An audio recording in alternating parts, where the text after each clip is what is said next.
We continue Timoleon from Plutarch's Lives, translated by John Dryden, revised by Arthur Hugh Clough.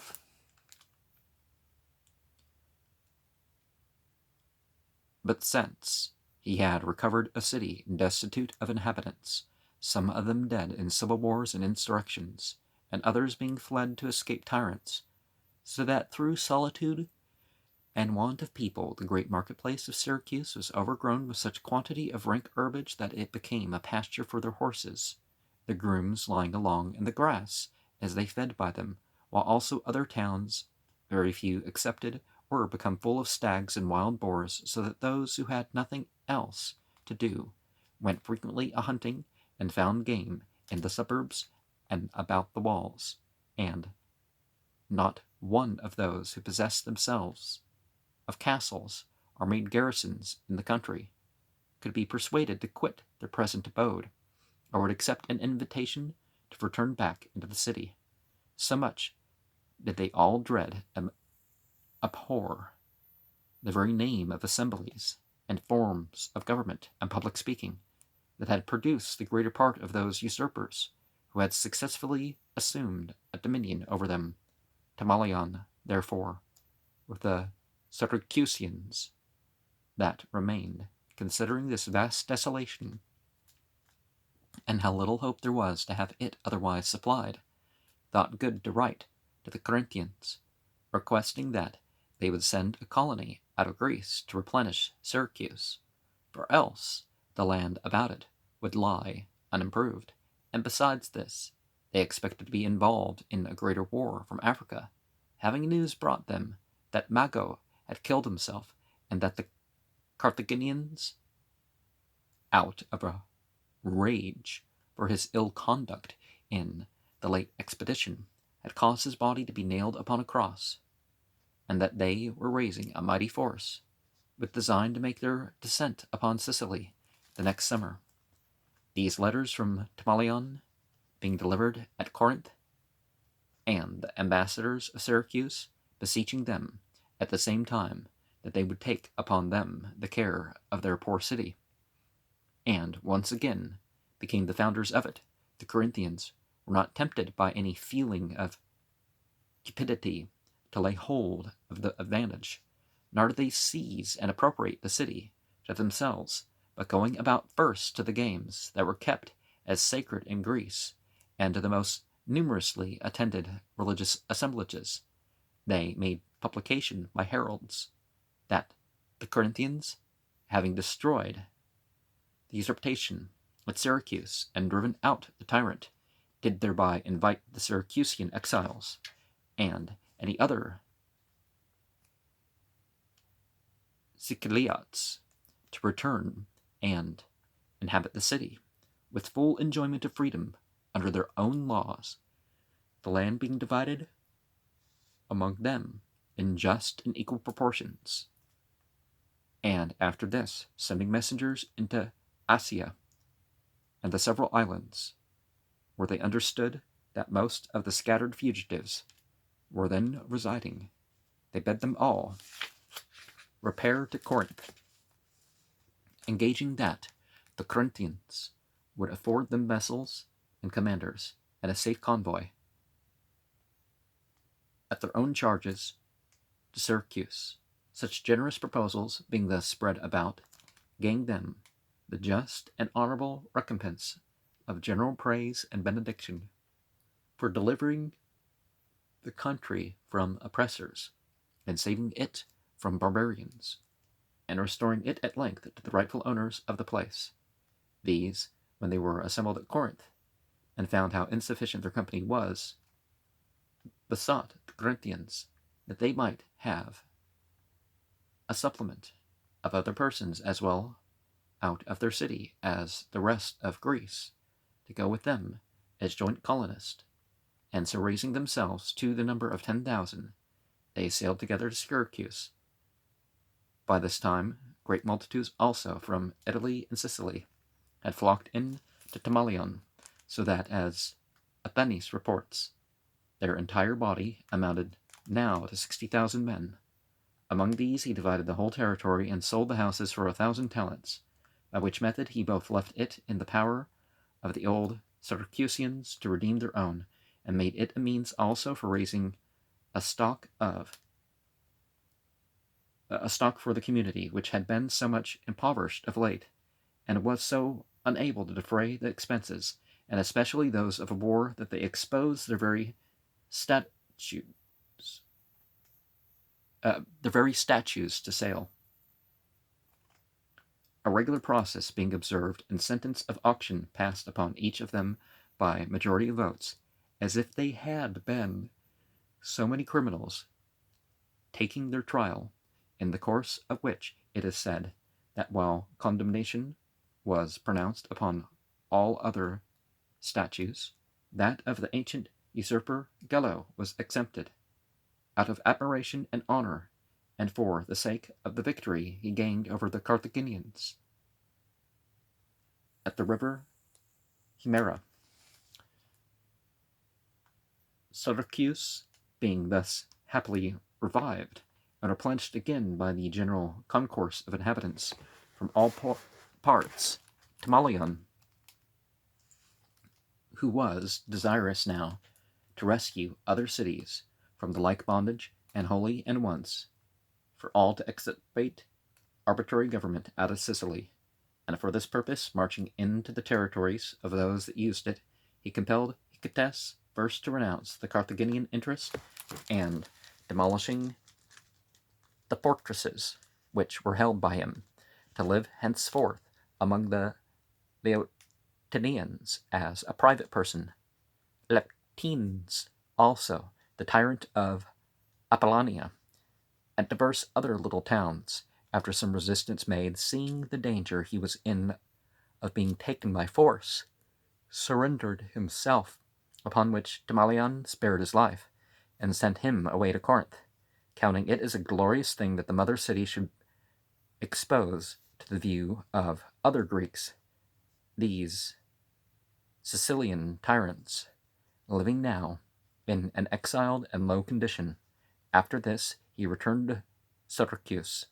that he might have leisure to attend to the establishment of the new constitution, and assist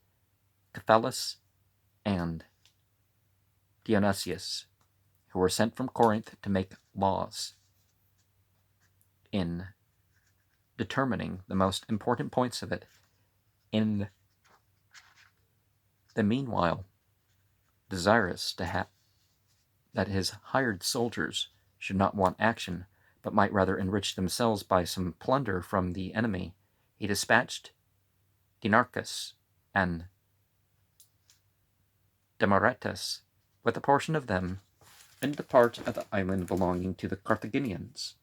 where they obliged several cities to revolt from the barbarians, and not only lived in great abundance themselves, but raised money from their spoil to carry on the war. Meantime the Carthaginians landed at the promontory of Lelipaum, bringing with them an army of 70,000 men, on board 200 galleys, besides 1,000 other vessels laden with engines of battery, chariots, corn, grain, and other military stores, as if they did not intend to manage the war by piecemeal and in parts as hitherto, but to drive the Greeks altogether and at once out of all Sicily. And indeed it was a force sufficient to overpower the Siciliats, even though they had been at perfect union among themselves, and had never been enfeebled by intestine quarrels. Well, perhaps they just made better decisions of what to eat, right? Hearing that part of their subject territory was suffering devastation, they forthwith made toward the Corinthians with great fury, having Asdrubal and Hamilcar for their generals, the report of whose numbers and strength, coming suddenly to Syracuse, the citizens were so terrified that hardly 3,000 among so many myriads of them had the courage to take up arms and join Timoleon. The foreigners serving for pay were not above 4,000 in all, and about 1,000 of these grew faint-hearted by the way, and forsook Timoleon in his march toward the enemy, looking on him as frantic and distracted, destitute of the sense which might have been expected from his time of life, thus to venture out against an army of 70,000 men, with no more than 5,000 foot and 1,000 horse, and when he should have kept those forces to defend the city, choosing rather to remove them 8 days' journey from Syracuse, so that if they were beaten from the field, they would have no retreat nor any burial if they fell upon it. Timoleon, however, reckoned it some kind of advantage that these had thus discovered themselves before the battle, and encouraging the rest, led them with all speed to the river Crimesus, where it was told him that the Carthaginians were drawn together. As he was marching up an ascent, from the top of which they expected to have a view of the army and the strength of the enemy, there met him by chance a train of mules loaded with parsley, which his soldiers conceived to be an ominous occurrence, or ill-boding token, because this is the herb with which we not unfrequently adorn the sepulchres of the dead. Well, it's also something they used to say, if you don't want to get drunk, fill up on parsley before heading out. Or don't want don't want it to take so much effect or whatever. And there is a proverb derived from the custom, used of one who is dangerously sick, that he has need of nothing but parsley. So to ease their minds, and to free them from any superstitious thoughts or forebodings of evil, Timoleon halted and concluded an address suitable to the occasion by saying that a garland of triumph was here luckily brought them,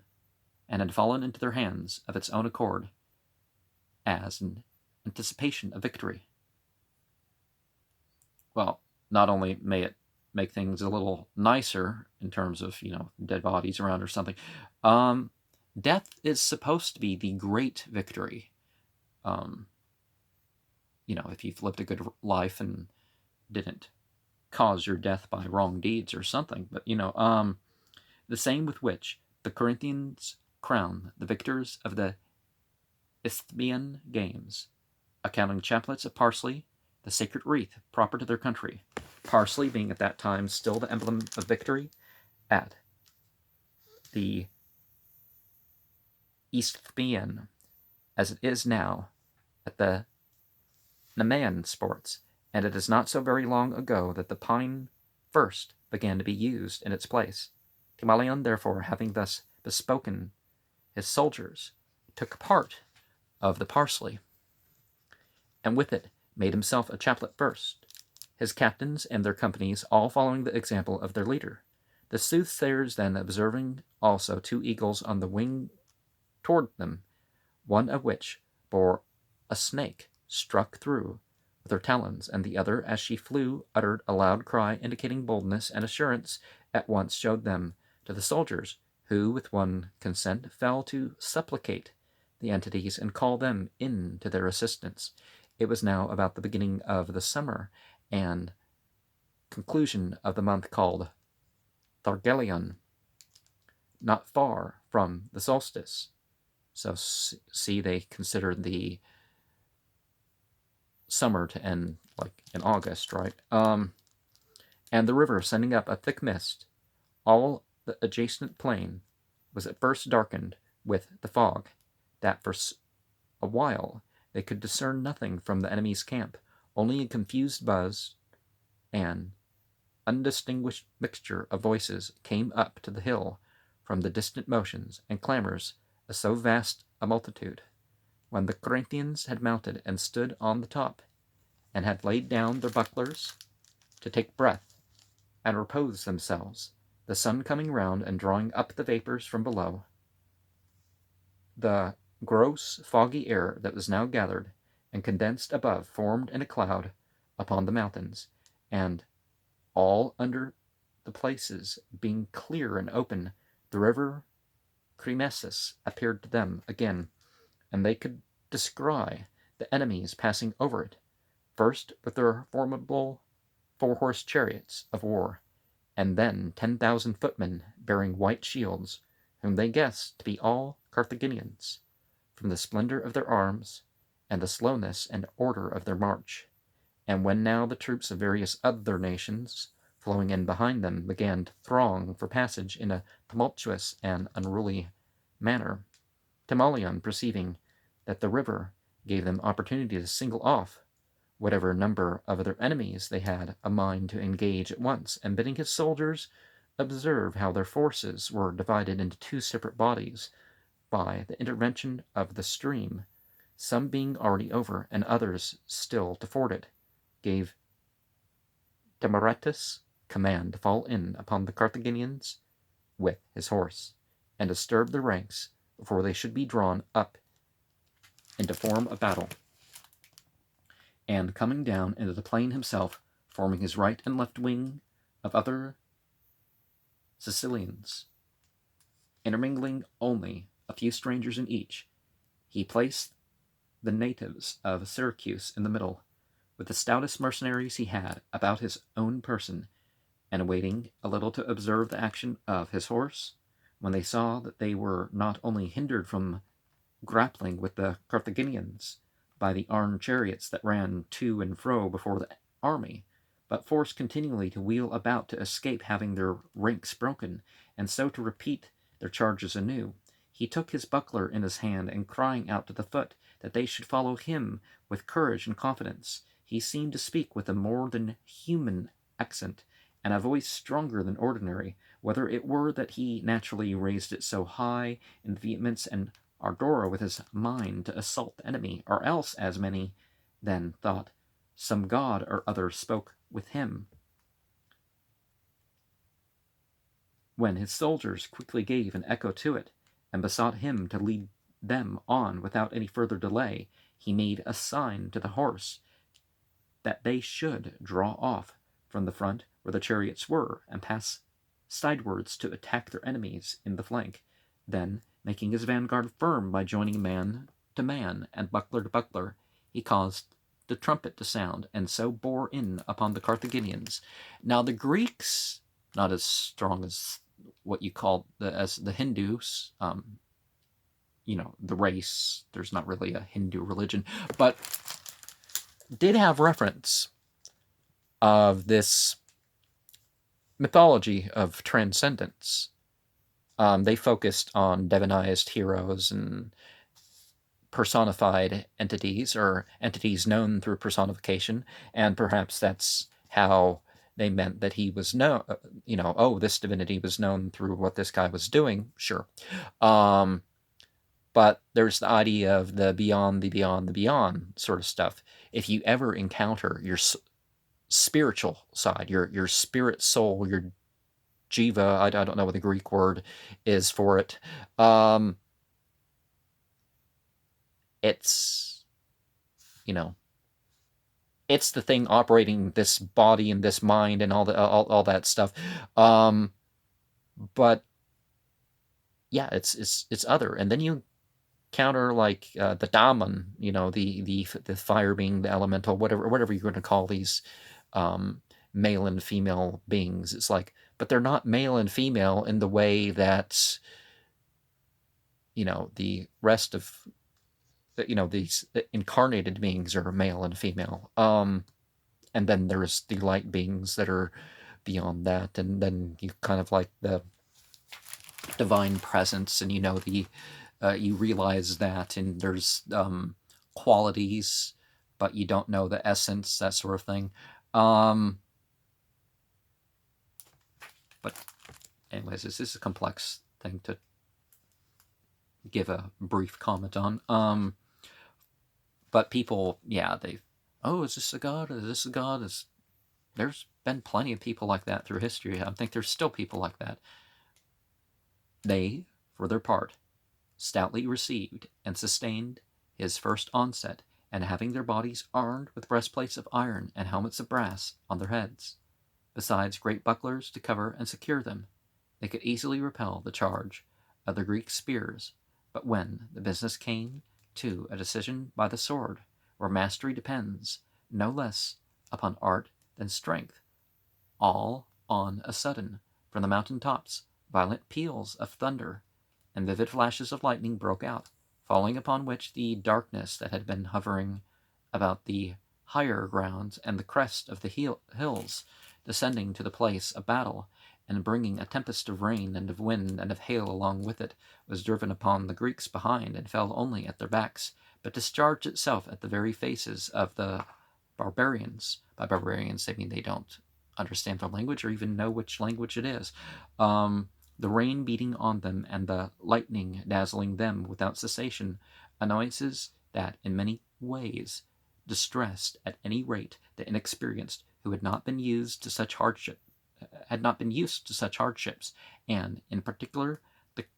claps of thunder and the noise of the rain and hail beating on their arms, keeping them from hearing the commands of their officers. Besides which, the very mud also was a great hindrance to the Carthaginians, who were not lightly equipped, but, as I said before, loaded with heavy armor, and then their shirts underneath, getting drenched, the foldings about the bosom filled with water, grew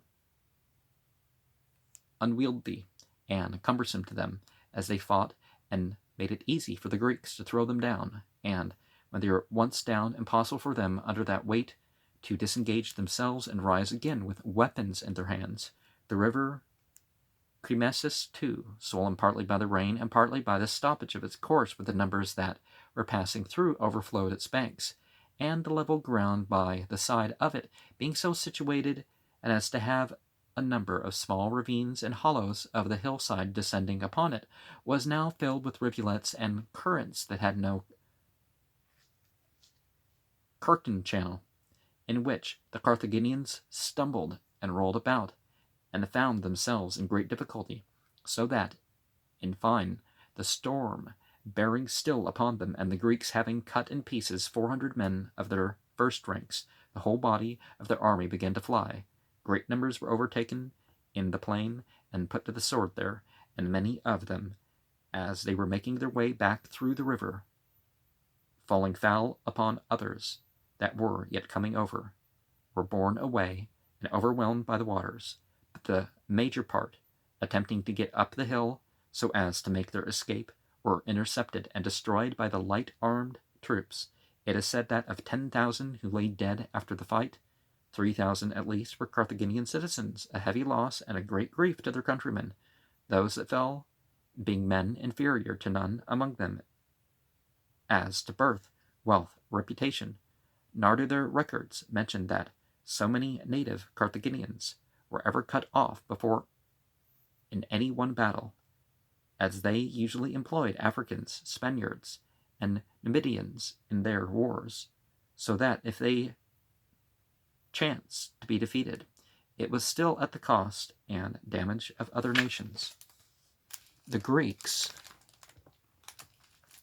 easily discovered of what condition and account the slain were by the richness of their spoils, for when they came to collect the booty, there was little reckoning made, either of brass or iron, so abundant were better metals, and so common were silver and gold. Passing over the river, they became masters of their camp and carriages. As for captives, a great many of them were stolen away and sold privately by the soldiers, but about 5,000 were brought in and delivered up for the benefit of the public. 200 of their chariots of war were also taken. The tent of Timoleon then presented a most glorious and magnificent appearance, being heaped up and hung around with every variety of spoils and military ornaments, among which there were 1,000 breastplates of rare workmanship and beauty, and bucklers to the number of 10,000. The victors being but few to strip so many that were vanquished, and having such valuable booty to occupy them, it was the third day after the fight before they could erect and finish the trophy of their conquest. Timoleon sent tidings of his victory to Corinth, with the best and goodliest arms he had taken as a proof of it, that he thus might render his country an object of emulation to the whole world, when all of the cities of Greece men should there alone behold the chief temples adorned, not with Grecian spoils, nor offerings obtained by the bloodshed and plunder of their own countrymen and kindred, and attended therefore with sad and unhappy remembrance, but with such as had been stripped from barbarians and enemies to their nation, with the noblest titles inscribed upon them, titles telling of the justice as well as fortitude of the conquerors, namely that the people of Corinth and Timoleon, their general, having redeemed the Greeks of Sicily from Carthaginian bondage, made oblation of these to the entities that they considered to be gods and goddesses, in grateful acknowledgement of their favor. Now, nationalism would be along the lines of, hey, okay, even if there's fine different political parties and stuff, but don't do this stuff to divide the nations. And practically one political party seems like to be the goal, because for a lot of these people, because they're like, in doing what's best for their nation. Well, this division, that's not a mere just, okay, we're this side wins this time, this side wins that time, and a bunch of slander are going forth, even violence and stuff like this. That needs to stop. And sometimes people go to extremes to stop it. Well, sometimes it's just, one side is lost so badly that they become negligible, but people are very conservative about those sorts of groupings, that they don't even make their own judgments, Having done this, he left his hired soldiers in the enemy's country to drive and carry away all they could throughout the subject territory of Carthage, and so marched with the rest of his army to Syracuse, where he issued an edict for banishing the 1,000 mercenaries who had basically deserted him before the battle and obliged them to quit the city before sunset. They, sailing into Italy, lost their lives there by the hands of the Bruttians, in spite of a public assurance of safety previously given them, thus receiving from the divine power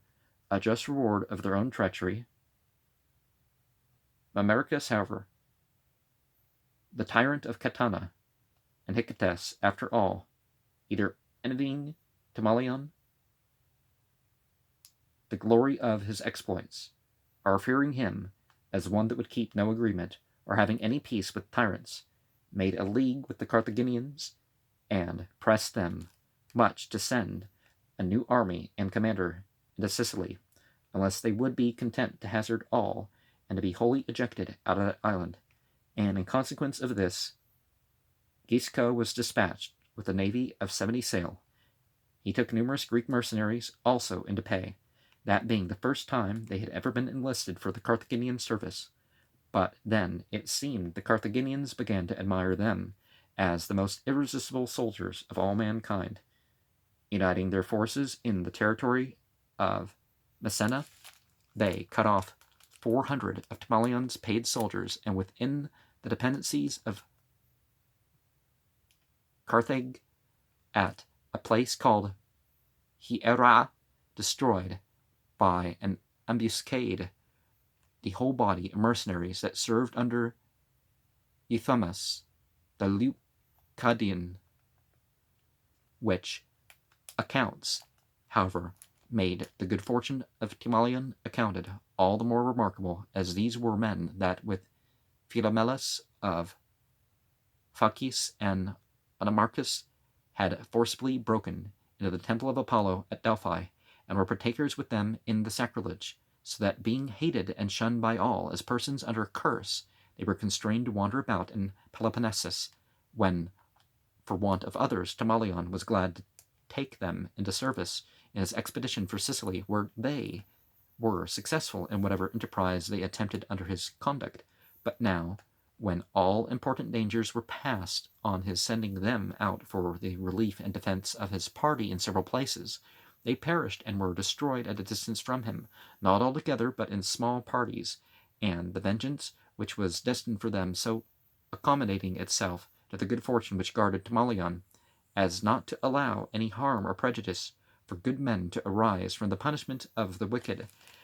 The benevolence and kindness which the entities had for Timoleon was thus as distinctly recognized in his disasters as in his successes. What most annoyed the Circassians was that their being insulted and mocked by the tyrants, as for example by Amaricus, who valued himself much upon his gift for writing poems and tragedies, and took occasion, when coming to present the entities with the bucklers of the hired soldiers whom he had killed, to make a boast of his victory in an insulting elegiac inscription. These shields, with purple, gold, and ivory wrought, were won by us, that but with poor ones fought. And the polytheist that ruled Mecca, it was initially called Bacca, but, the Arabic language, it became generally called Mecca a couple thousand years ago. 2,000 years ago, thereabouts. They would store up the treasury too, but